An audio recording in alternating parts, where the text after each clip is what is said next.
Planning a fishing trip shouldn't feel like a full-time job. With FishingBooker.com, you can find and book the perfect fishing trip within minutes. FishingBooker.com connects you with trusted fishing captains around the world. Booking is fast, easy, and secure, with access to verified customer reviews, loyalty rewards, and around-the-clock customer support. Everything you need to book with confidence is in one place. So head to FishingBooker.com and start planning your next fishing adventure today. Choice Hotels get you more of what you value. Here's a little tune to help you remember. Same drive, different day. Don't you wish you were getting away? Pack your bags and come on through. Texas, Ohio, Alaska, we're up there too. Comfort Inn, it's calling your name. Save on the stay. Oh, and free waffles are yours to claim. Well, I hope you like my little song. Book direct at choicehotels.com.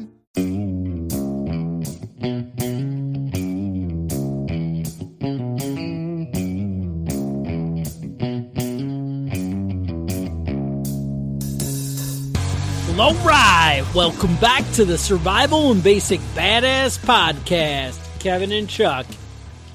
Today, well, I think we're going to have to talk about prepping for aliens. Aliens, right? Because that movie and they're coming out of their freaking guts. Some scary shit. So good. Every time your stomach hurts, you're like, you're just thinking of that little guy dancing on the counter. Uh-huh. Spaceballs. I remember that scene.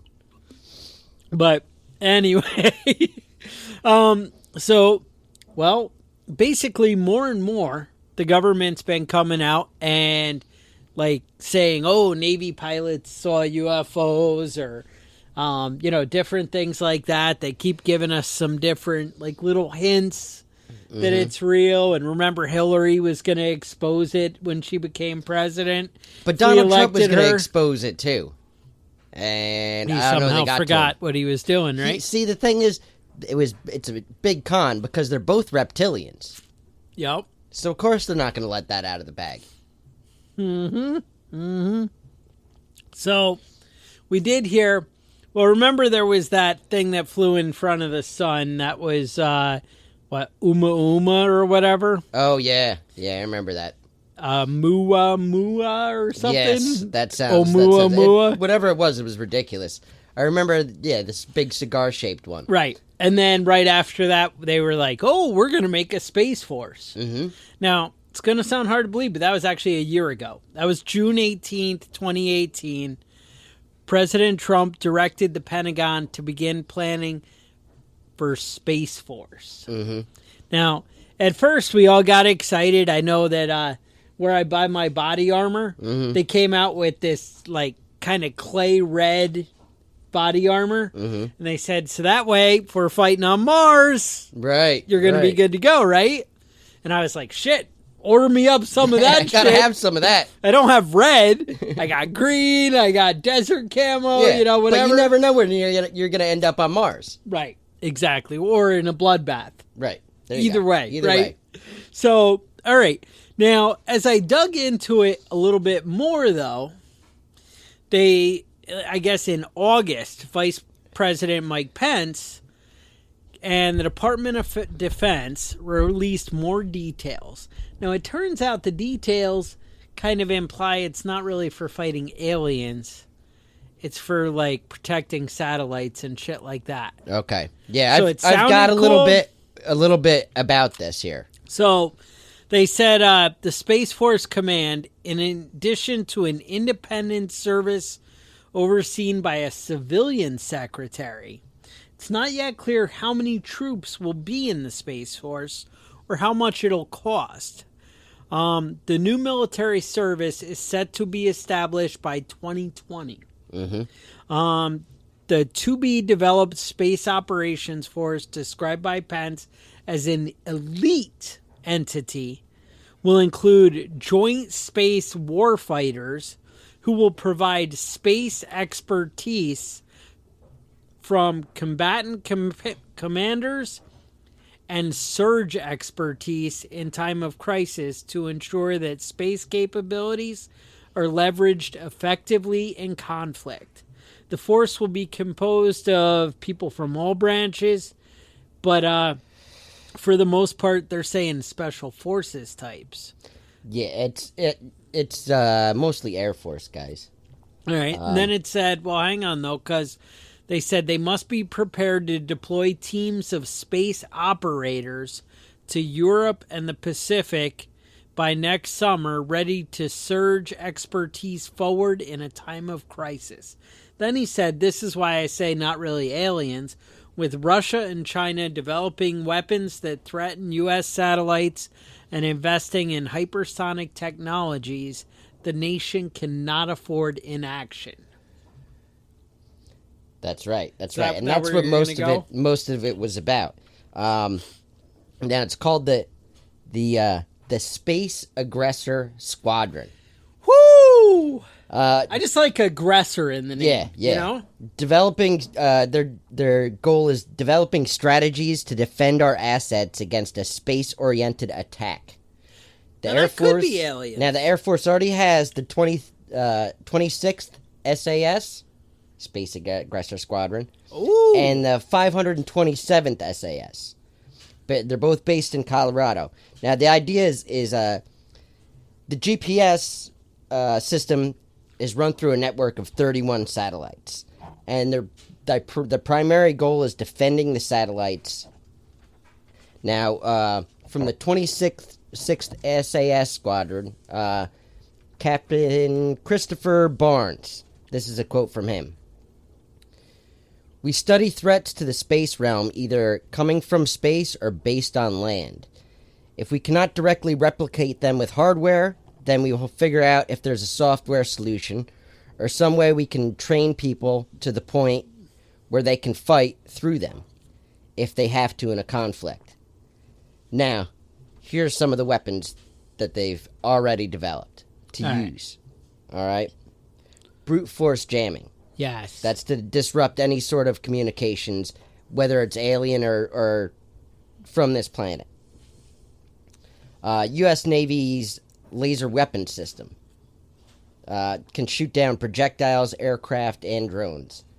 Now, the one that really got me excited that I haven't been able to figure out much about is the X-37BA space drone.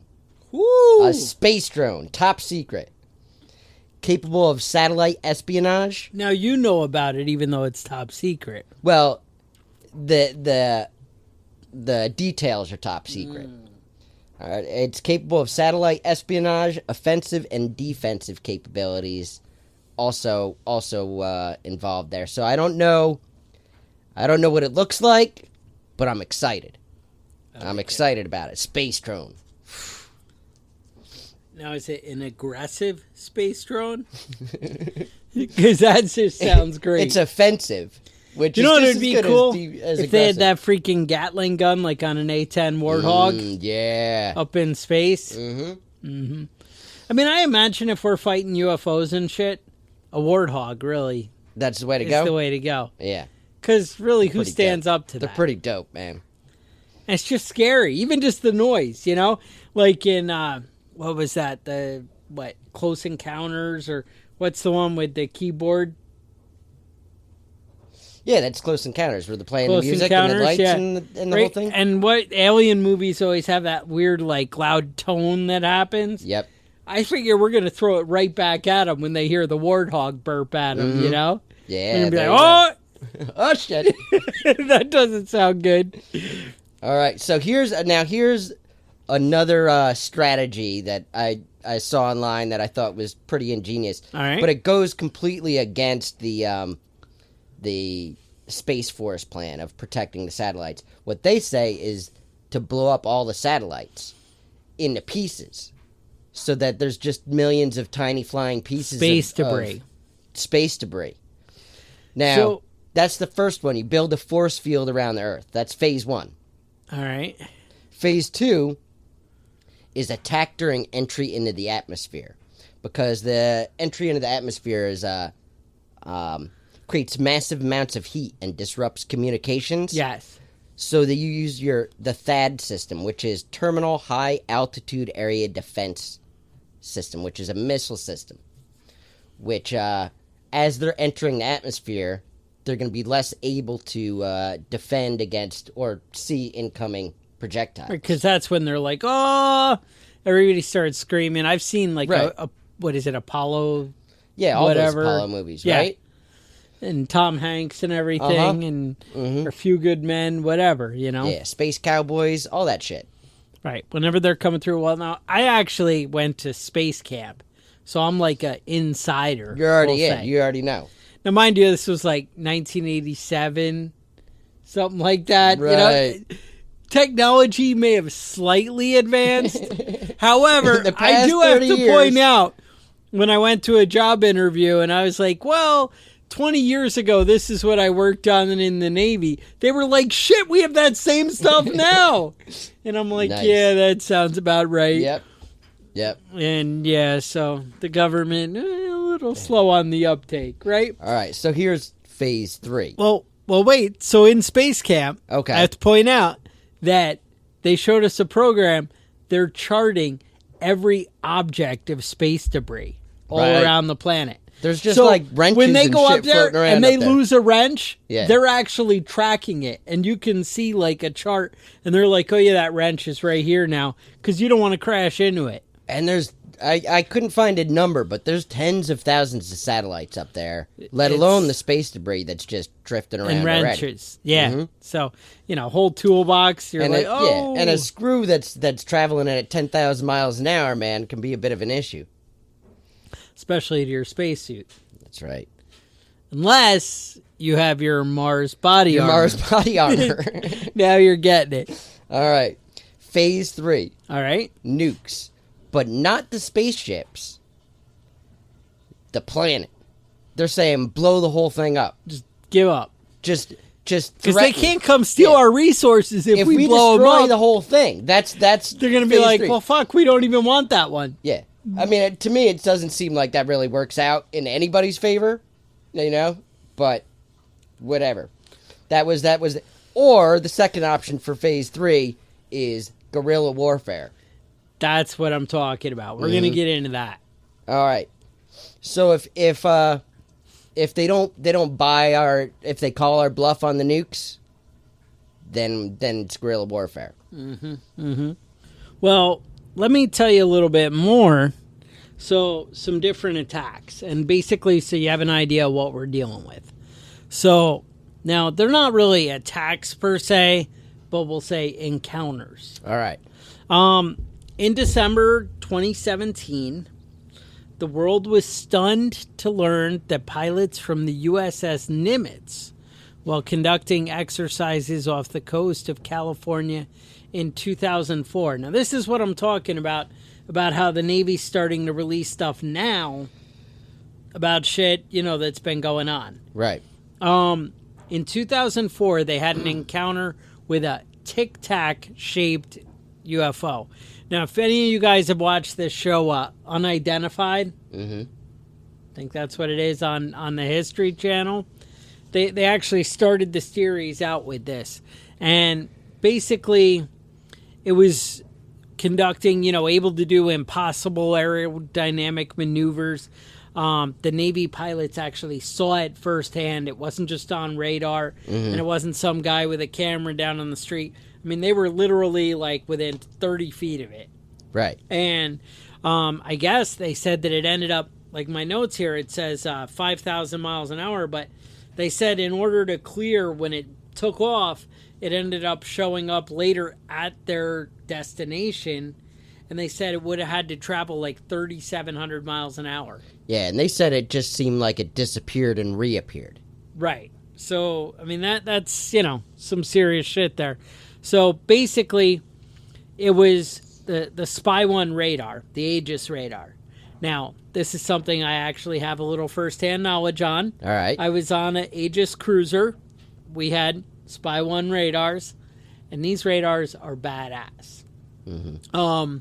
In the Unidentified show, they say it can track a baseball. I'll say, yes, that is accurate. And I might even suggest that possibly it's even better than that. Now, But whatever. A baseball size object? 'Cause Yes. it has to be. No, baseball size. All right. It has to be a metal, right? To track it with radar, or is anything? It has to have a show up? spot of metal. Yeah. But that spot can be very small.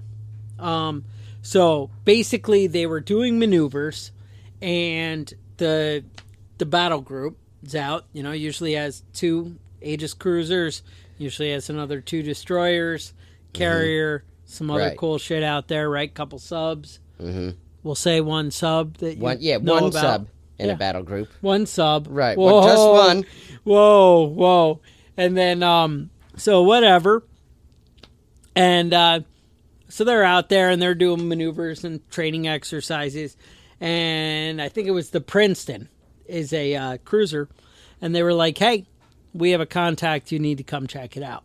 So the pilots they race over there. And they see like a big disruption in the water. And it looks like maybe they missed a plane crash or something like that. And they said it looks like the water's churning and bubbling. And then they come down a little closer and they see that there's an object hovering there.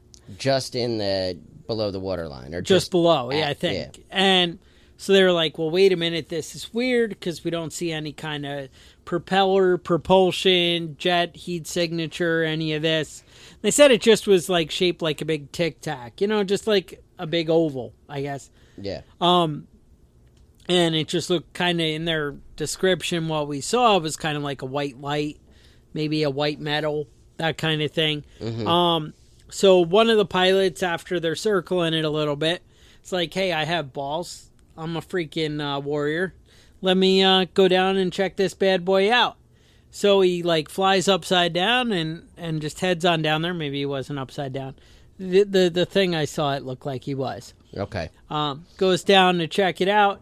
And all of a sudden, it kind of recognizes him like it didn't recognize him before, which is kind of weird. Right. You'd think you got this awesome technology and you don't see us sneaking up on you with a plane. Yeah, with a plane that's it's like, oh shit, there's a guy up there. Yeah. And then fucking, so all of a sudden it starts mimicking the plane's maneuvers. And it comes up to both planes' altitude. And then it takes off and then comes bolting right back at him, almost a head-on. Right, just past I think him. the guy said he pointed his nose at it, and then it charged at him, and then flew right over him and disappeared. Right. Then they were like, all right, we're going to head back to our rendezvous point. And then they were like, oh, dude, you're not even going to believe this, but it's at the rendezvous point. And they're like, what? What? Like that? Exactly. Okay. So I'm just saying, we're seeing some rapid movements, maybe not the best radar detection, but they can definitely get around. So I'm thinking air-to-air combat, I'm a little bit worried. Right. Well, I mean, it's a flying Tic Tac, maybe a space penis, if you will, some sort of a sky penis. Well, actually, the Marines and the Navy both have experience in dealing with these. Yeah. So it seems like, we've got the edge. Yeah, when it comes. They weren't expecting that. They didn't know about all the experience. Maybe with these Marine pilots were actually trying to signal to us about what's coming. Right. They were like, it was hey, a warning. Look at this. Right? All right. So, now, as far as we know, there hasn't been any, according to the U.S. government. Now, this is not, if you've seen that, Ancient Aliens show with the guy with the frizzy hair. Yes, Giorgio. He has different opinions. Giorgio, who somehow keeps getting tanner and tanner. And just when you think he can't possibly get any tanner, he does. There it is. So the government says there's been no being-to-being contact. All right. So according to we have not made communication or whatever. Now, guys who've had their butt burgled or whatever, right, the probing, they might say they would disagree. They would be like, "Whoa, let me tell you about my being." But now we have observed some of the capabilities, but we really don't know their intent. Is what the government says. That's right. We don't know what they could do. So right, some people believe that they're turning cows inside out. I'm not sure. Maybe that's their thing, Whatever. So here's what I got. I got a quote for you. The head of while heading up the Pentagon's Advanced Aerospace Threat Identification Program on UFOs, Luis Elizondo says he learned firsthand that perhaps the greatest threat of all was not from the UFO phenomenon, but from ourselves in our inability to process data that did not fit neatly within our own paradigm of what constitutes a threat or an ally. So, like, we just maybe don't deal with it and process it as fast to kind of know how to adapt and overcome because it's so unfamiliar and abnormal. A lot of times when I saw this quote, I saw people talking about that movie where the Nimitz or whatever with that aircraft carrier goes back in the day. Yeah, and you have the 50s. I've never actually watched that. The Philadelphia experiment or something. Yeah, okay. And so you have the old fighter planes, and they're going up against Tomcats. It's right. like just a totally different world, and that's kind of where we are, where we're kind of lost. So now there's another incident called the Battle of Los Angeles. Right, this is a weird one. Now you're thinking at first, like, wait, is that Rage Against the Machine? Oh, was the name of an album? It was the name of an album, right? All right. They also called it the Great LA Air Raid. Now, February 23rd, 1942. Now, think everybody's worried about, Pearl Harbor kind of thing. It hadn't happened yet, but that kind of thing, you know, they were all like, oh, the Japanese are going to come get us, right? So they said, oh, Japanese planes are spotted over L.A. Now, everybody saw it. They got excited. They shot 1,500 rounds. Right at it. From anti-aircraft guns, and they didn't hit anything. No debris came down, no nothing. And everybody said it was a large object, pale orange and glowing. And then they were like, oh, no, it was just weather balloons and you don't know anything. And then that was it. And that was it. Nobody ever talks about that one, but it seems like a lot of people saw that. I mean, for them to fire off 1,500 rounds, somebody saw something. Oh, it was just a reflection off a cloud. Yeah, I don't know. Yeah. Maybe tensions were running high. I don't know. Let me see. All right. Have you seen that guy, Phil Schneider, who committed suicide? No. All right. So he's in a lot of the UFO shows. Okay. Right? Because he's dead now, but he wasn't, at the time. And he said that he had all these, like, he was a government contractor, is what he said. And he was working at secret government bases where we were fighting aliens. But they were like underground bases. Now, work with me. Did the aliens just show up at these underground facilities? And they're like, oh, we can only fight here or people will see it. And they fight. And he was there with 60 special forces guys. All right. But he was a contractor who was helping set up the facility. He walked into a room and was like, what? There's 3 6-foot or, 13-foot tall people there. And he freaks out and they try and kill him. He grabs a gun. I don't know where he gets this gun. He did not say. And starts shooting. Kills 2 of them. And then the third one blasts a beam with his mind. At him. So that's something we might want to prepare for, is mind blasting beams. Right. Well, this is where the tinfoil hat comes in. Yes. I see it. Yep. I see what you're doing there. So now the question of the guy who wrote the article I was reading was like, well, wait a minute. So you were able to find a gun and kill 2 of them, but then whoever's left kills 60 combat vets? Little suspicious. Or combat soldiers. Yeah, I don't know if I'm buying that. It sounded a little story. fishy. Yeah. But then he mysteriously, after he starts telling everybody, says, if I ever kill myself, that really means I was murdered. And then he kills himself, and he gets rid of all his UFO documents before he does it. Good thinking. Right? Destroys them. Now, was that the government that did that, or the 12-foot aliens? Could go either way. I have one more little encounter before we get into how to kind of defend against these guys. All right. And this is Russia. Russia says that they've been fighting aquatic aliens. Now, who from Russia is saying this?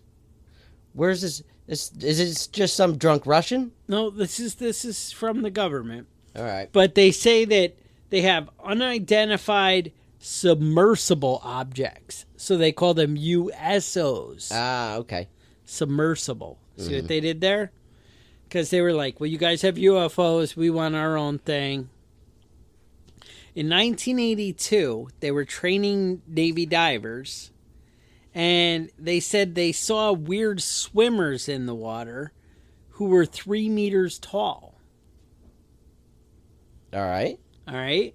So these could be the same dudes, because that's just Russian. 3 meters is just Russian for 12 feet. Right. And these guys were moving around in aquatic vehicles underwater, and they saw them while they were down there. So they were like, hey, I see that swimmer over there. I'm a Russian. I drank vodka. I'm going to go check it out. Right. So he heads on over, and they somehow affected, like, the pressure underwater and, like, pushed them with pressure back up to the surface. All right. Just saying. Yeah, I'm not buying that one either. You know, the truth is, You are shooting down my I don't whole... buy any alien anything. Anything. I don't believe in any of it. Well, I have a couple theories. One, I guess, like, anything's possible, you know, whatever. I enjoyed a nice book by the guy who wrote Ready Player One. Yeah. Called Armada. I haven't read that yet. How is that? Your boy has it. I sent Okay. it over after I read it. All I right. enjoyed it.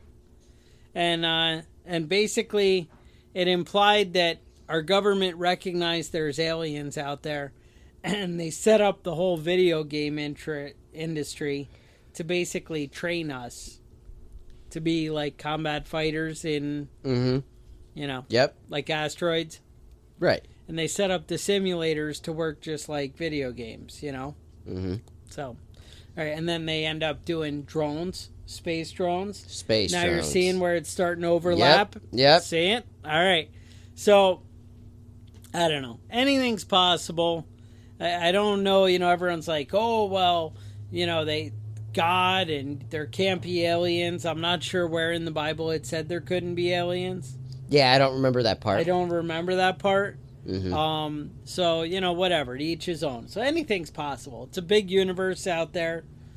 You know, they always say, oh, why would you be so arrogant to think we're the only ones? I don't know about that, but just show me the evidence. What's scarier? That there's things out there, Or that or that there's nothing? Woo! Kevin is deep, folks. So, now I did promise a little insight. So, what I think is, well, I am worried about, like, Slender Man. Slender Man. You know what I'm talking about. So, but they seem like they're all tough when they're in their alien thing. I think we just need to hide out underground Right. until they come out of the ships. Well, first off, you have to And then we just evacuate urban areas because shoot you the know. fuck out of them. Oh yeah, they always just blast them with their Right. big New ray York, guns. Washington, D.C., Moscow, Beijing. You guys are fucked. New York City. I saw the movie Independence Day. Yep. Yeah, you don't want to be under that big beam when it comes down. When you see it come over and everybody's running over and they got their iPhones out and they're Right. looking up and their mouths usually open and they're like, oh, and you know they're raising their hands and they're like, they're here to save us. And you just get the fuck out of there. Yeah. You know what? You'll be saved too if that's what they're here to do. They'll come get you later. Yep. But I don't know, you know, because it's a cookbook, you know, that whole thing. They're trying to be our friends, but they really just want to eat us. they just want to, it's not going to end well. Now, the theory of nuking the planet, that does have some merit. But I think we wait till they get out of the spaceships, and then you just shoot them like nothing. Because they all have that, like, jello-y skin. I actually read an article that actually octopus Or might aliens. be aliens. Yep. And that they're, you know, some weird thing came out of space, and they were, you know. So that's the kind of consistency we're dealing with. So I really feel like an AR-15 is good, but I kind of feel like maybe an AK comes into play if you're... I just want a little beefier bullet, just in case. Little something with some extra spin on it. A little something, you know? So maybe, you know, a slight plug for the AK on this one. Mm-hmm. Or at least, yeah. An AR in 308. Yeah. You know, like an AR-10, something like that. You know, a man-sized bullet. Yeah. So just, you know, that might be something you want to look out for. I would say definitely don't look into their eyes, because that's when the mind control is going to get you. That's right, the mind control. And I think there's something to, you know, what we were saying earlier about it's going to be your ability to adapt and to recognize what's going on. Right. Guerrilla warfare is what I kept seeing over and over again when I was looking into this. Okay. So, so you want to get out of the major cities. You want to go underground. And did you ever notice that in these movies, they never take cover? Like, they're like, oh, they're aliens. I can just run out in the middle of a field and shoot at them. Right. There's never, like, cover in the play. I feel like if you're a prepper, you should understand cover. Mm-hmm. Just throwing that out there. Yep. Concealment. No, I have to go back to the movie Predator. Yeah, with the governor and the clay. Yep. Or the mud, whatever. Yep. Yeah, because who's to say they don't see with thermal or maybe black and white? Right. You know, like dogs, right? Don't they say dogs only see black and white? Isn't that a thing? Yep. They don't have the proper eyeball. They can see some yellows. Yellows. Some yellows. I mean, I always feel like when I see the pictures of the aliens, their eyes are always black, right? Isn't that what they always say? They have black eyes. Right. So maybe there's big no black pupils eyes. happening. Maybe it's all pupil. Well, yeah, so I don't think they're getting the whole color thing going, and yeah, you're seeing what I'm saying? Yeah. You're picking up what I'm putting down. That's right. So now, there's a couple of things that if you're watching the movies, you should do. There is some insight? Right. If you want to deactivate their robots, Klaatu Barada Nikto. Yeah. That's the magic words. Also the magic words that in Army of Darkness helps you get the Necronomicon without awakening the Army of the Dead. Yes. Right? Glasses of water. Just leave them around the house. Really? Yeah. Just what was the Mel Gibson movie? There was a Mel Gibson movie, something about a cornfield or something. Yep.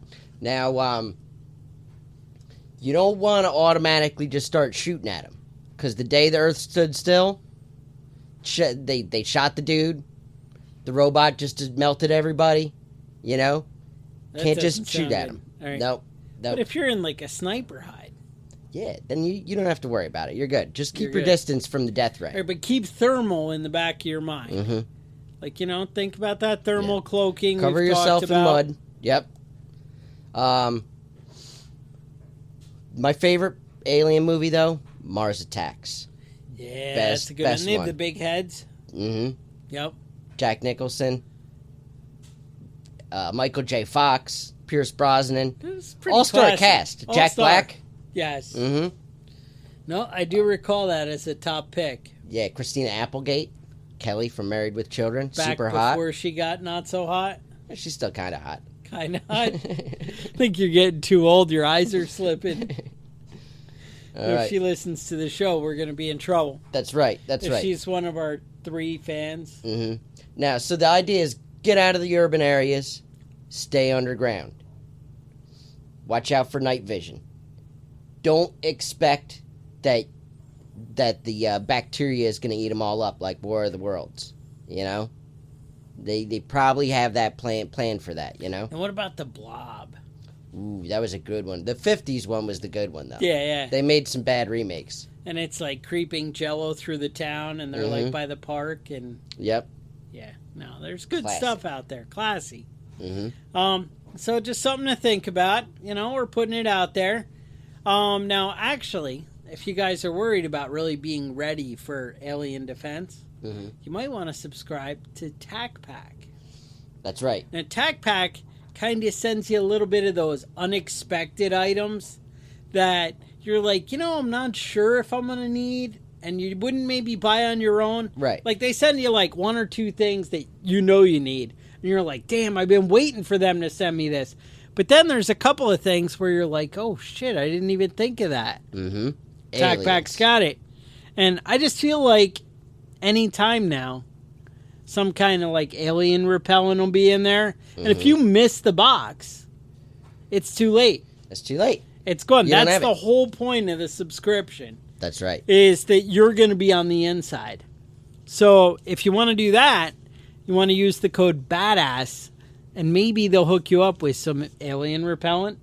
Or maybe be. just a free gun cleaning mat. I don't know. It could be anything. Could go either way. Could go either way.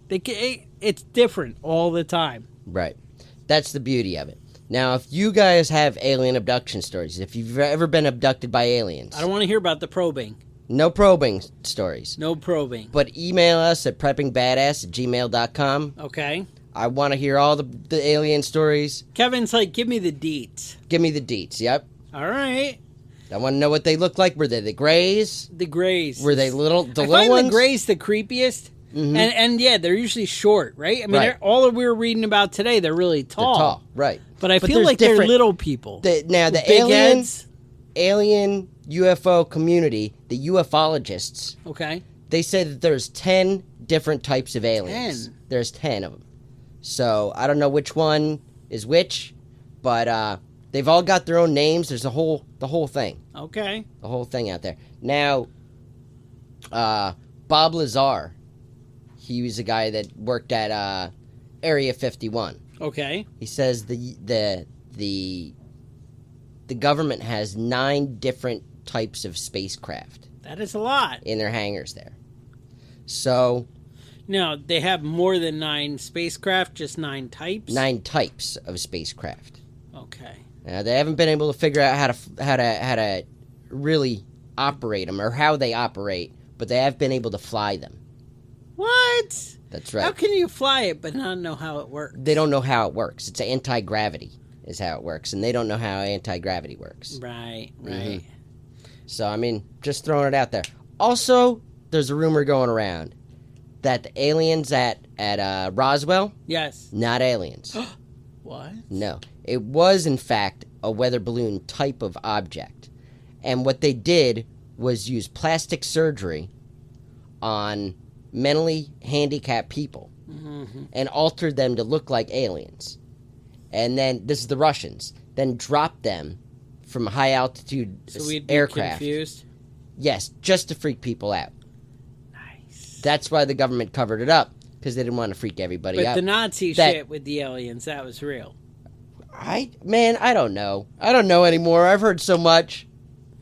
This last week has been just a roller coaster for me. Because they always they always say, like, that how that socialism never produces new ideas, right? But Hitler, he cracked the whip and they had a lot of new ideas. That's right. They invented ecstasy. MDMA. It was supposed to be a truth serum. Just made people want to have sex a lot. So, Could go either way. yeah. You never know what's going to happen. Maybe that's really everybody's truth. Mm-hmm. See what I Fucking. did there? Yeah. Yep. All right. All right. So there's that. So maybe this isn't the episode to suggest that they go leave us a review on the iTunes. Yeah, because really when it comes to aliens, everybody that talks about aliens, including us, we're kind of talking out of our ass because nobody has any idea. They might not even be like physical things if they come Yeah, here. but I think if you take my advice on expect the unexpected, Right. That's what you got to prepare take that for. to heart. Yeah. And I mean, really, And if they're slimy, don't touch them. yeah, that's just gross. That's just gross. Salt. Use salt on Throw slimy salt aliens. on them like a freaking slug, you know? There you go. All right. Anything else you want to I add to think this? we're good. All right. So with that, and don't forget, get excited. Next week, we're going to get to the bottom of the ATF. Nice. All right. I'm excited. So get excited, get your friends. Don't tell the government. We don't want any yeah. ATF agents listening in case they know where I live. And Yeah. just I keep all my guns at Kevin's house is what I'm You saying. don't say that. I was thinking about remodeling one of my rooms so it's hidden in the in the false wall. So if you want to come down and tear it apart for me, you might save me like some labor. we mentioned in the past that Chuck likes to bury him under his pond. Mm-hmm. Yeah, they could be there. Just trying to dig a deeper pond. Deeper pond. All right, so with that, stay safe, and we'll talk to you guys next week. The Survival and Basic Badass Podcast is a proud member of the Self-Defense Radio Network.